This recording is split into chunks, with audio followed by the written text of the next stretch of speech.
সকালের খাবার দাবার কমপ্লিট, খাওয়া দাওয়া শেষ করছে। এখন মা যে থালা বাসন ধুইতেছে দেখেন। আমরা এসে দেখে আমার থালা বাসন বেশি নইলে মা দুই বেলায় একবার থালা বাসন ধুলে হয়, হয় না মা? এই কে ও তোর হাতে কি হয়েছে? তোর হাতে নাকি ব্যান্ডেজ করলাম না? কি খাইছো তুই সকালে? সবজি কেটে রাখা হয়েছে, পটল ভাজি আর এই যে সয়াবিন গোবেনছি দুরু, সাজনা আলু আর বেগুন দিয়ে রুই মাছের তরকারি হইব, একটা মাংসের তরকারি হইব, পটল ভাজা। বাসায় তো কাঁচা আমরাই খাইছো, নষ্ট হইব নি গেছে।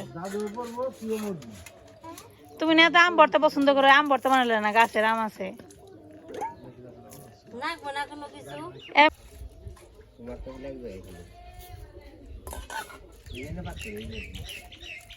এই যে সবজি ধুয়ে দিতেছি, মা আবার অন্য কাজ করতেছে। একা একা কাজ করতে সময় লাগে বেশি। আমাদের সকালের খাবার দাবার শেষ করে তারপর ভাবলাম দুপুরটা শুরু করা যাক। সকালবেলা বাবা গেছিল বাজারে, বাজার থেকে বাজার করে আনছে। পটল কি বাজার থেকে আনছে? বাজার থেকে বড় গাছ আছে না, পটল বাজার থেকে আনছে। তবে এখন যদি পটলের বিচি হয় না, আমার কাছে হলো পটল বাদতে এলে করে পটল ভাজি স্বাদ লাগে। ওই বিচি কামড় লাগে, এলে ভালো লাগে। এবার সবজি বেশি নেয় আমাকে বাড়িতে, কারণ মা ওই যে আমাকে বাসায় আসাল না, যার কারণে ওইরকম কিছু লাগাইতে পারে। আর গরমে তো সবজি তো মনে হয় না। হ্যাঁ, অনেক গ্রামের বাড়িতে সবজি নেই। যে বকে ও কত বড় লাউয়ের জাংলা দেখছে, একটা লাউ নেই। ৩৬ মাসে অবাধ মাসে এমনি হয়।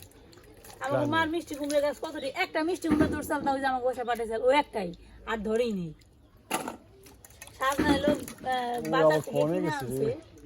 কি তোমার বাপে বাইরে জানো কি করে চুলান বানাইছে?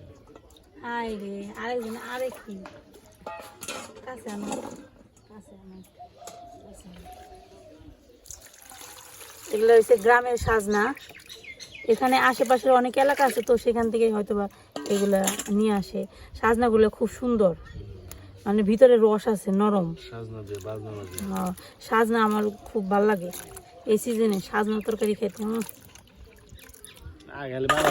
খালি সাজনা খাই, সাজনা খাই না লোক বাসায়। আমার প্রতিদিন সাজনা নেই জানো, প্রতিদিন সাজনা আমার আগে থেকেই পছন্দ। আগে আমার গাছ আসলো, বিরাট গাছ আছে, কিন্তু দেখো না ওটা জাল ধরিয়া লাগছে, ঝড়ে পড়ে গেছে। জাল ধরিয়া লাগছে। এই যে রান্না হলো পটল ভাজা, সাজনা দিয়ে মাছের তরকারি, আর সকাল বেলা বাবা আনছে খাসির মাংস। এই গরমের মধ্যে দেখছেন খাসির মাংস কোয়ার সময় তোমার মুখের মধ্যে কেমন একটা জানি ঝিলিক মারলো। হ্যাঁ, খাসির মাংস